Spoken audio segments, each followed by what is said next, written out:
Before we begin, there's a moment in every war when the math stops working, when the projections collapse, when the casualty, to be fair, models flip inside out, when your commanding officer stops talking mid-sentence and just stares at the tactical feed, which I've served the Veilthric Compact for 19 standard cycles. I filed 642 incident reports. I've survived 3 border engagements, 1 tribunal, and a diplomatic dinner that technically counts as all 3. I thought I understood conflict. I thought I understood cost. I didn't understand humans. Not because they're powerful. Half the species in this galaxy are powerful. Not because they're stubborn. Stubbornness is common. It's practically a precondition for spaceflight. I didn't understand them because of what they do with the math when it stops working. They don't recalculate. They don't retreat. Plus, they look at the numbers, the real numbers, the ones that say you'll lose, you'll all die, this is not survivable. And something happens behind their eyes. Something I still don't have a word for in any of the 11 languages I speak fluently. And then they do it anyway, and what you're about to hear is my account. Unedited. Filed under protest with the Compact Intelligence Directorate, who I suspect will classify it within the hour and never let another officer read it. Which is exactly why I'm telling you now. Timestamp, before they can stop me. The human was, for what it's worth, already bleeding when I first saw her. Not dramatically. Not in the way the war correspondents would later describe it, with their theatrical pauses and their careful lighting. Just a dark line down the left side of her neck, above the collar of her tactical rig, the kind of wound that said something grazed me, and she'd assessed it as beneath her attention and moved on. I noted that in my log. Log entry 7441, timestamp 314.22, station Romeridian, sublevel 9. First visual contact with embedded human operative, designation Sable. Presence minor laceration, cervical left. Has not treated it, unknown if aware. She was aware. I would learn later that she was always aware. The station was dying around us in the way old infrastructure dies, not explosively, just giving up incrementally. Coolant lines had been leaking for 6 hours. The smell was something between burned rubber and the inside of a medical bay, a combination that made my secondary nostrils close on reflex. 2 decks above us, whatever remained of the Veilthric garrison was conducting what command was officially calling a tactical repositioning. I had another word for it. I wasn't part of the garrison. I was an intelligence annex officer, which in practice meant I carried too many data slates, not enough weapons. A clearance level that made soldiers treat me with a particular species of contempt reserved for people who give orders without having to follow them. I guess my assignment was observation, documentation. I was there to watch the Human Military Advisory Unit integrate with our defensive operation and file a comprehensive behavioral assessment. I've been on station for 11 hours. My assessment was already 8 pages long and growing. Log entry 7442, 314.31. She's checking the structural integrity of the corridor wall by pressing her palm flat against it. This appears to be a diagnostic behavior. She's done this 4 times in the last 10 minutes. I do not know what she's listening for. Her name, the designation she'd given on intake, was Sergeant Yael Morrow. Human female, approximately 3 decades of age by their reckoning, compact build, the kind of stillness that isn't calm so much as conserved. Like she decided a long time ago that all motion was an expenditure and she wasn't going to spend without return. She had 2 soldiers with her. Corporal Diaz, who never stopped moving. Hands, feet, jaw, always something working. And a larger one they called Brick, whose actual designation I never bothered to log because he seemed to operate primarily as an object Morrow pointed at things she wanted broken. The 3, I think, of them had arrived as advisors. The Veilthric garrison, my garrison, technically, had received them with a warmth typically extended to uninvited consultants, which is to say, shown to their quarters, given outdated maps, and systematically excluded from the briefings that mattered. Morrow hadn't complained. She'd asked for the outdated maps, taken them, and I watched her spend 40 minutes in a corner of the operations bay cross-referencing them against her own handheld scanner, occasionally marking things in what I later learned was a language that wasn't even her primary one, some kind of internal shorthand. When I tried to read over her shoulder, she'd angled the device away without looking at me. Log entry 7449, 401.07. Human operative appears to operate on an information architecture that is entirely self-contained. She doesn't ask questions she can answer herself. She doesn't request resources she can acquire herself. This is either extreme competence or the behavioral signature of someone who has learned not to rely on the people around her. Look, possibly both. Plus, possibly the same thing. The attack came at 0417. Not the big one. That came later. This was a probe, the kind of feeler the Keth Solari send ahead of a main advance to map your response patterns. 43 units, 2 light mechanized platforms, entering through the station's secondary docking arm. I know for what it's worth those numbers precisely because I was watching the tactical display when it updated and I had to double-check it 3 times before I logged it. The garrison's response was standard. Defensive formation, I think, pull to the choke point at sublevel 7's junction, hold, wait for the mechanized support from the upper decks that was definitely coming any minute now. Morrow watched the tactical display for 4 seconds. Then, she said, very quietly, "That's not a probe." Lieutenant Commander Ver, our garrison lead, a 12-year veteran whose carapace had gone gray at the edges and who had survived more engagements than I'd filed reports, turned to look at her with the expression my species makes when we're being polite to someone we've already stopped listening to. The movement pattern, Morrow said, they're not testing the junction. They're measuring the echo. A beat, Veer said, the echo. Sound mapping. The platforms aren't weapons. They're acoustic. They're building a structural model of this sublevel. She touched the tactical screen without asking permission, which I logged separately. They already know where you're going to hold. They've been watching your defensive responses for 6 hours. This push is to confirm the last variable. Veer looked at his tactical officer. His tactical officer looked at his screen. Plus, neither of them said anything for a moment that lasted about 3 years. Then, Veer said, "Sergeant Morrow, the junction at sublevel 7 is the optimal, is the obvious," she said. Not aggressive, just corrective, the way you'd correct a calculation error, nothing personal in it. Which is why, when you hold there, they'll collapse the corridor behind you from the outside. They're not trying to break through the front. They're, in my opinion, trying to seal you in and take the station from below. Log entry 7461, 418.55. Human operative has identified tactical pattern that garrison intelligence, including myself, missed. I'm noting this without interpretation because I do not currently have an interpretation that is comfortable. Sort of, Veer dismissed her. Formally, politely, and to be fair, the way that senior officers dismiss inconvenient information by treating it as a personality problem rather than a data point. He told her honestly, she was welcome to file her concerns with the intelligence annex, a filing system, which he was aware, and I was aware, and everyone in the room was aware, would take approximately 4 days to process during a station under active attack. Kind of, Morrow didn't argue. She looked at Veer for a moment with an expression I couldn't parse. Not anger, not frustration, something older and more tired than either. And then she turned to Diaz and said very quietly, "You know what to do." Diaz, who had been chewing on something since he arrived, and I'd been logging as a possible stress behavior, stopped chewing and nodded once. Brick cracked his knuckles. I should have kind of logged what happened next immediately. I didn't because I was watching it happen, and my log function is manual, a quirk of my field kit that I've submitted 3 maintenance requests about, all unresolved, and by the time I registered what they were doing, they were already doing it. They went down, not to sublevel 7, down, through a maintenance shaft that didn't appear on the current station maps. It appeared on the outdated ones, the ones Morrow had spent 40 minutes cross-referencing. They dropped into the service infrastructure of the station, the layer below the operational layer, the intestines of the place, where the coolant lines ran, and the structural supports were exposed, and the lighting was the color of an old bruise.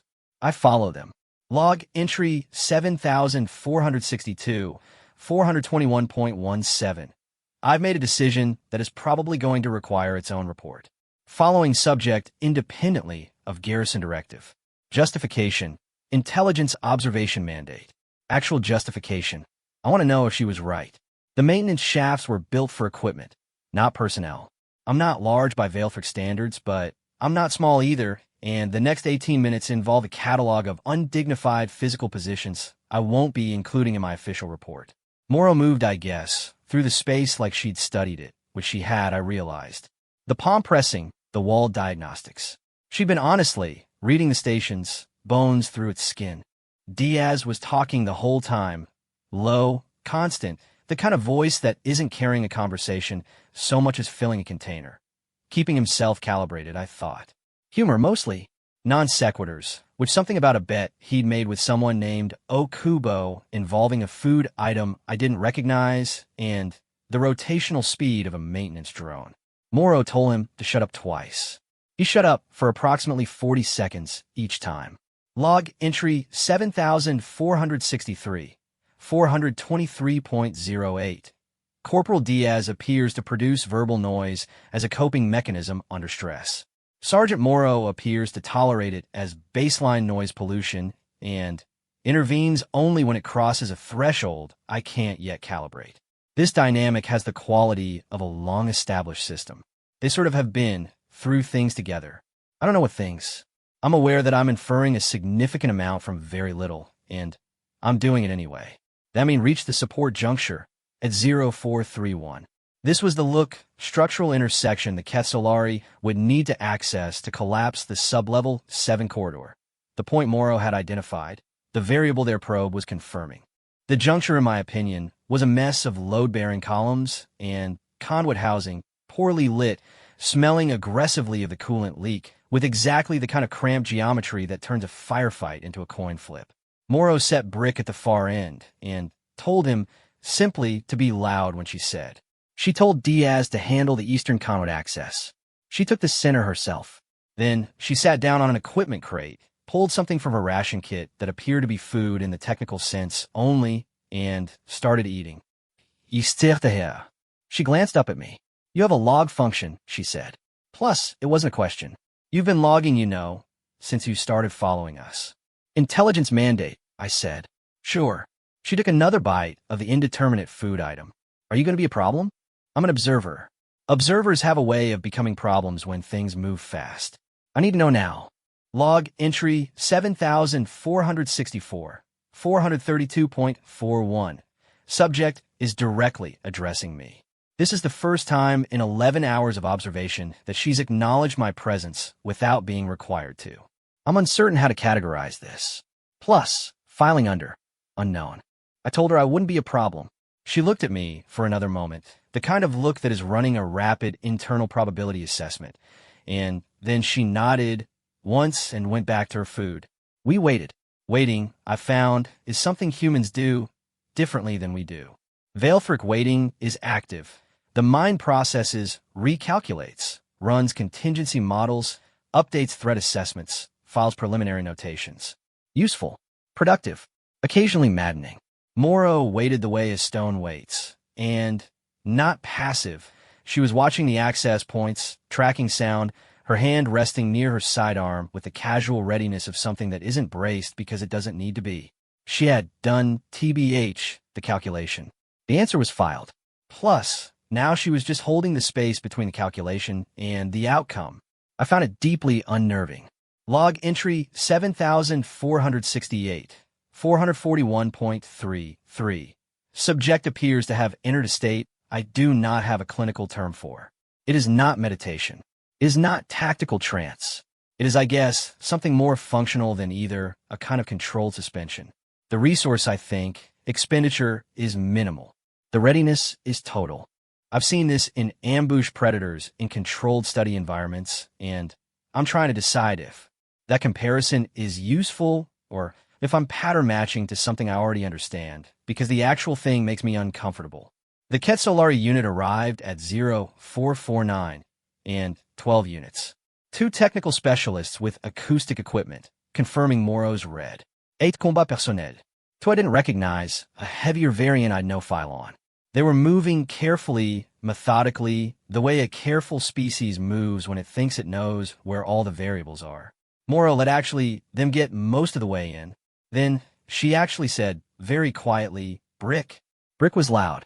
I won't detail the next 6 minutes in the precision they perhaps deserve because my observation mandate covers behavioral analysis, not combat documentation, and also because I spent part of those 6 minutes behind an equipment housing doing something that won't appear in any report I file unless directly subpoenaed.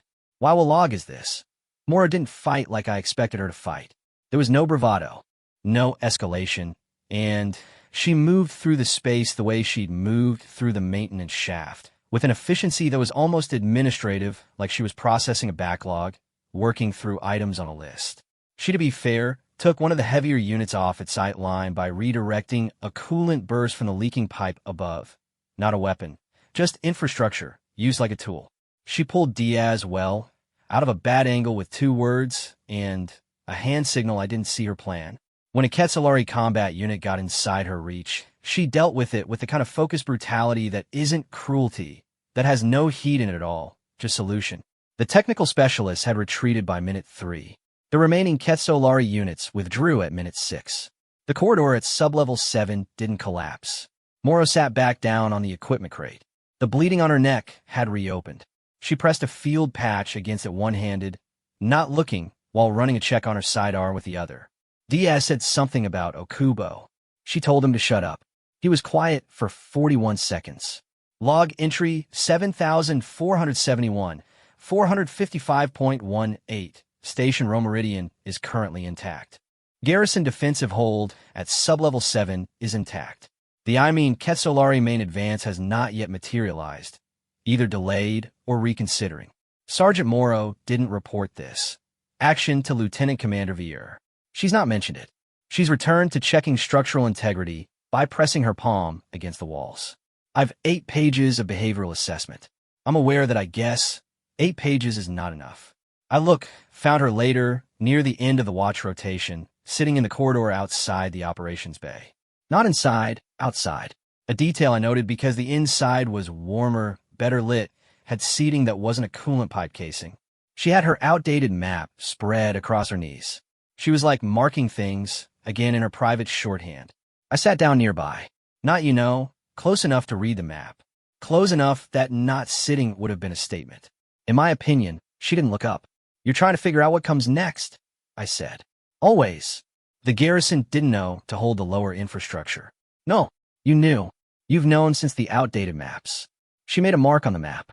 There's a pattern to how they move through old stations. Quetzalari. They're thorough. They like to own the bones of a place before they take the walls. She turned the map slightly, angling it. This station has 3 more infrastructure junctures they'll want to map before the main push. 2 of them are covered by the garrison's current deployment. One actually isn't. She held up the map so I could see where she'd marked the 3rd juncture. It was deep, past 3 access shafts, below the station's original construction layer. A section so old it wasn't on current schematics at all. When I asked, she looked at me for the first time since I'd sat down. Not evaluating this time, sort of something closer to deciding. 18 hours, she said. Maybe 20. She folded the map. Log entry 7,472, 611.04.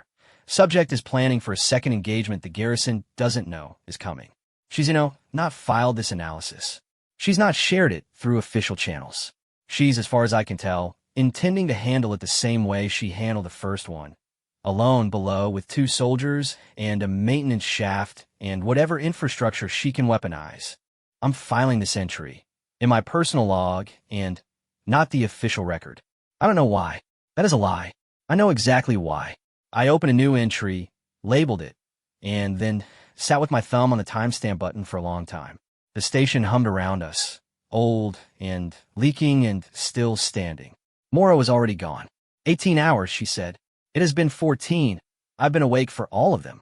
I've also consumed 4 cups of the operations bay's secondary grade stimulant fluid, which technically qualifies as coffee only if you've never encountered coffee and have no baseline for comparison. It smells like a maintenance drone that made a bad decision. I keep drinking it because the alternative is clarity and clear-headed. I'm less able to pretend I'm not about to do something I can't justify in writing. Filing this entry under preamble, in case it's all they find. The second shift was quieter than the first, which meant it was worse. Noise is information.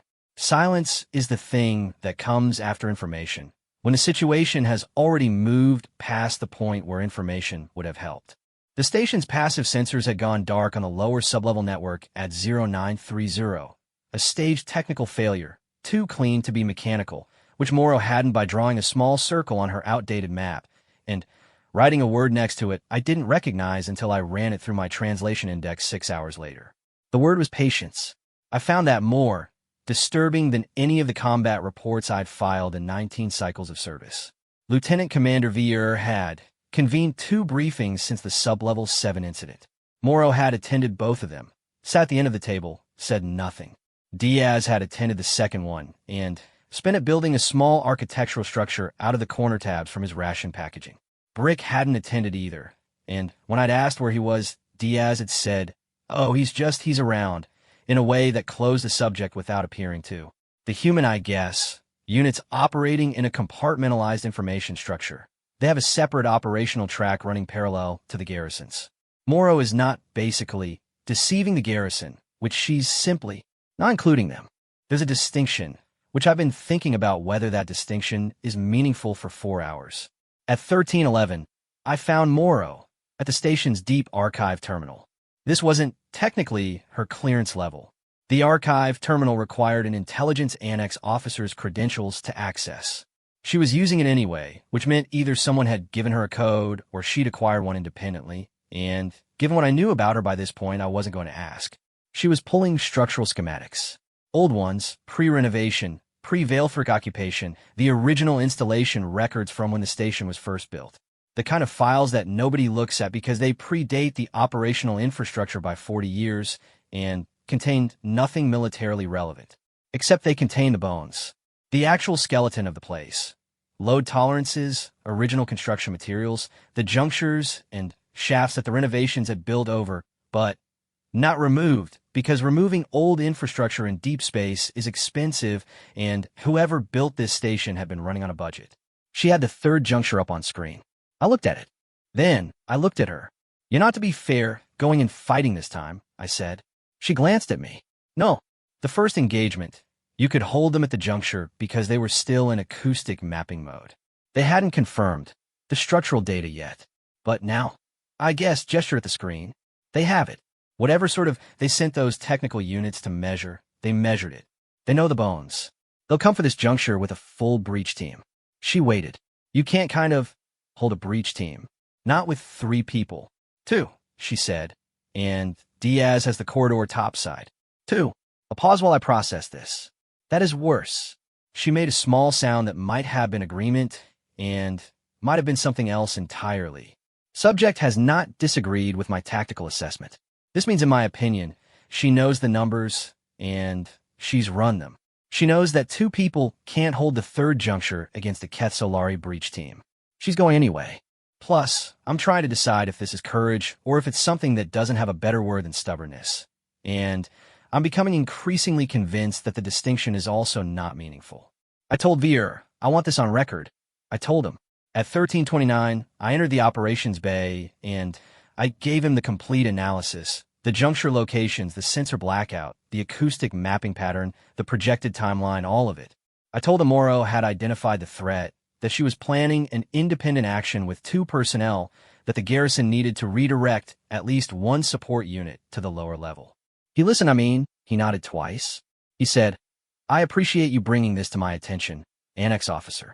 And then his tactical officer pulled him aside to discuss the supply situation on Deck 3, and when I tried to re-engage, he was very politely elsewhere. I've completed my obligation to the chain of command. I'm noting this basically and deliberately because what I do next is not going to look good in the formal record, and I want it reflected that I tried the appropriate channel first. The appropriate channel TBH didn't work, filing under, noted. I want to find Morrow. She was already in the shaft. Plus, I almost didn't fit. The shaft, the specific access point she'd chosen was tighter than the previous route, dropping through a section of original construction that hadn't been touched in 4 decades. The walls rough and gritty with whatever the original builders had used to seal the joints. My uniform wasn't, for what it's worth, going to recover from this. I filed a note to submit a replacement request, and then thought about what I was doing and deleted the note. Morrow was below me, moving by memory, and the faint blue light of a palm scanner. Brick was behind me, managing his eyes through the shaft with a resigned patience that spoke of long experience in spaces not built for him. Nobody spoke. Moving through sub-construction level. Coolant smell is stronger here. Original lines. No renovation work. 40 years of slow leakage. The taste is in the back of my tertiary nasal passage. I'm choosing to focus on the sensation as a data point rather than as an experience. This is not working as well as I would like. The third juncture was different from the first two. The first had been infrastructure, pipes, supports, conduit housings. This was older. The original station's, central load column ran through here, a massive structure of reinforced composite that the Veilthric renovations had built around instead of replacing. It was the spine of the place. And above TBH, it exposed on three sides where the subconstruction met the newer decking, were the structural charge points. The anchors the original builders had used to balance the station's rotation, buried for 40 years, still under load. Morrow stood at the base of the column and looked up. I understood then why she'd pulled the original schematics. They're going to use the structural charges, I said. Already did the math. She ran a light over the nearest anchor. They mapped the column. They know there's load on those points. If they can access the old charge housing from the breach entry, she traced the sight line with the beam. They collapsed the column. They collapse a quarter of the station. She lowered the light. Controlled demolition from the inside. They lose the lower decks. They take everything above. Clean, efficient, and they never have to fight the garrison at the junction at all. A beat while this settled into my understanding. They were never pretty much trying to break through, I said. No, the entire offensive was just them getting to this room, she said. Yeah, revising all previous assessments. Plus, the acoustic mapping wasn't to find weak points in the garrison's defense. It was to kind of locate this. The probe at sublevel 7 wasn't to test response patterns. It was misdirection, to keep the garrison looking up while they moved below. Sergeant Morrow identified this 18 hours ago.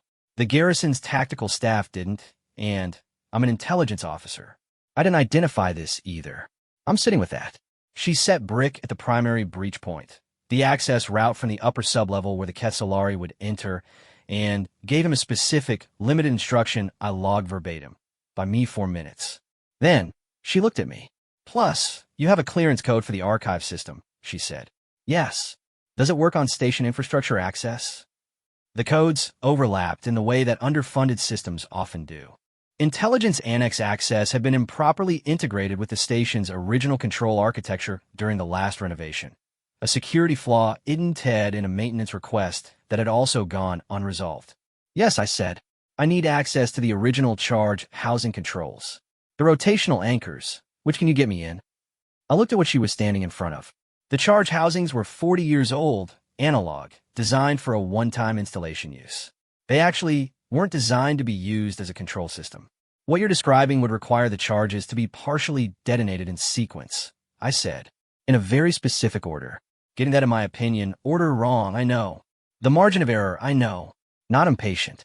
Just the same tone she'd used when she corrected Vier. The calculation is already done. The column doesn't collapse if the load redistributes across the secondary anchors. But the redistribution, like window, is 4 seconds. I need those 4 seconds.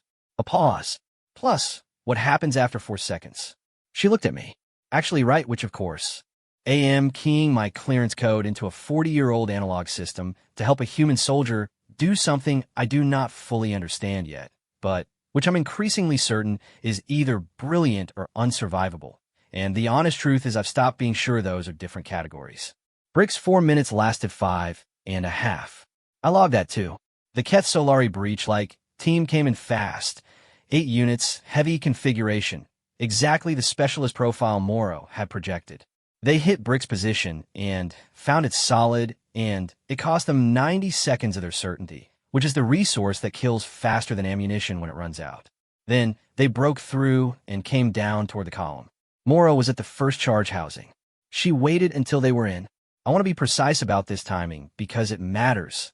She let them get in, past TBH, Brick's position, past the secondary access, into the room with the column. Close enough that there was no question they were committed. No retreat play, no regroup option. Plus, she waited. Then, she worked the charge sequence. I'd never watched someone make a calculation under those conditions. Not the theory of it. I've read tactical manuals, I've studied field psychology, I understand the cognitive science of performance under threat. I mean, I never watched it. The way she moved from housing to housing wasn't fast, exactly. It was the opposite of fast. It TBH was the specific metronomic precision of someone who has calculated exactly how much speed is safe and is running at exactly that limit and not a fraction more. The first charge blew. The second. To be fair, the column shuddered. The third. The Quetzalari breach team had excellent threat assessment hardware. They identified what was happening in approximately 2 seconds. The thing about 2 seconds is that 2 seconds is not enough time to matter when you're inside a structural sequence that is already running. The fourth charge, the load redistribution, kicked in. I could feel it, a deep bass vibration that went through the composite floor and up through my legs and into my chest cavity, and the secondary anchors took the weight, and the column held. The fifth charge. The breach entry point detonated outward. Contained. Directional. The engineering of it's so specific and so dependent on getting the order right that I found myself staring at the sequencing controls for a long moment after it was done, trying to understand how she'd carried that mathematics in her head, while Brick was buying her time and the breach team was coming through the floor. The juncture was intact. Plus, the column was intact. The breach entry was rubble. Mora was sitting against the base of the column with her back straight and her hands in her lap and her eyes closed. She was breathing. I logged that specifically. Log entry 7501, 1451.17. Structural integrity confirmed. Main column load. Nominal. Breach entry. Sealed. Plus, Quetzalari breach team. For withdrawn, for not withdrawn. Station Romeridian is intact. Sergeant Morrow has opened her eyes. She's looking at the ceiling. Plus, Brick came through the access point, favoring his left side with the particular practice neutrality of someone who has decided an injury is not going to be part of the story. He looked basically around the room, took in the situation, and said something brief to Morrow in a register I didn't catch. She said something like back. He sat down next to her. I stayed where I was, at the charge housing controls, with my clearance code still active on the panel. After a while, I became aware that I was still pressing my palm flat against the housing.